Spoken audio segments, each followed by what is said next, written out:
ഇന്നത്തെ എൻ്റെ ചെറിയൊരു യാത്രാ വിവരണ വ്ളോഗാണ്. അനിയത്തെ കാണാൻ പോയൊരു കഥയാണ്. അനിയത്തിയോടെ എത്തിയിട്ട് 2 വർഷം കഴിഞ്ഞു. ഇപ്പോഴാണ് ഞങ്ങൾക്ക് അവളെ ഒന്ന് കാണാൻ അവസരം കിട്ടിയത് കേട്ടോ. ഞങ്ങൾ താമസിക്കുന്ന ഇവിടെ നിന്നും ഒരു 400 കിലോമീറ്റർ അകലെയാണ് അവൾ താമസിക്കുന്നത്. എനിക്ക് 2 ദിവസം അവധി കിട്ടിയപ്പം ഞങ്ങൾ നേരെ അങ്ങോട്ടേക്ക് പോവാം കേട്ടോ. വഴി നിറയെ മനോഹരമായ അനുഭവങ്ങളും കാഴ്ചകളൊക്കെ ആയിരുന്നേ. ഇപ്പോൾ ശിശിരകാലമായത് കാരണം ഇലകളെല്ലാം നല്ല മഞ്ഞയും ചുവപ്പും ഒക്കെ അണിഞ്ഞ് ഭയങ്കര ഭംഗിയായിരുന്നു. അതിലൊക്കെ ഞങ്ങൾക്കുപരി ഞങ്ങൾക്ക് ഇഷ്ടപ്പെട്ടത് എന്താണെന്നറിയോ?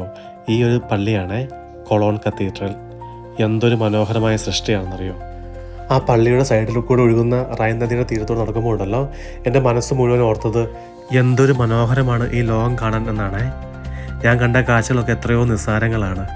ഇനിയും എന്തോരു കാഴ്ചകളും അത്ഭുതങ്ങളും കാണാൻ കിടക്കുന്നു. ഇനിയും ഒരുപാട് യാത്ര ചെയ്യണം, ഒരുപാട് അനുഭവങ്ങൾ സ്വന്തമാക്കണം. അവിടെ നിന്ന് തിരിച്ചു പോന്നപ്പോൾ എൻ്റെ മനസ്സ് മുഴുവൻ ഇതായിരുന്നു ചിന്ത കേട്ടോ. ഒരുപാട് വ്യത്യസ്തങ്ങളായ ഫുഡും യാത്രാനുഭവങ്ങളൊക്കെ സമ്മാനിച്ച ഒരു സുന്ദര യാത്രയായിരുന്നു. അവളെ കണ്ട് ഞങ്ങൾ മടങ്ങുമ്പോൾ ഉണ്ടല്ലോ, ഓർമ്മകളെ തൊട്ടുണർത്തിക്കൊണ്ട് നല്ലൊരു മഴ. എന്തു നല്ല ഓർമ്മകൾ, എന്തു നല്ല അനുഭവങ്ങൾ. വീണ്ടും മറ്റൊരു വീഡിയോ കാണാം. Bye bye.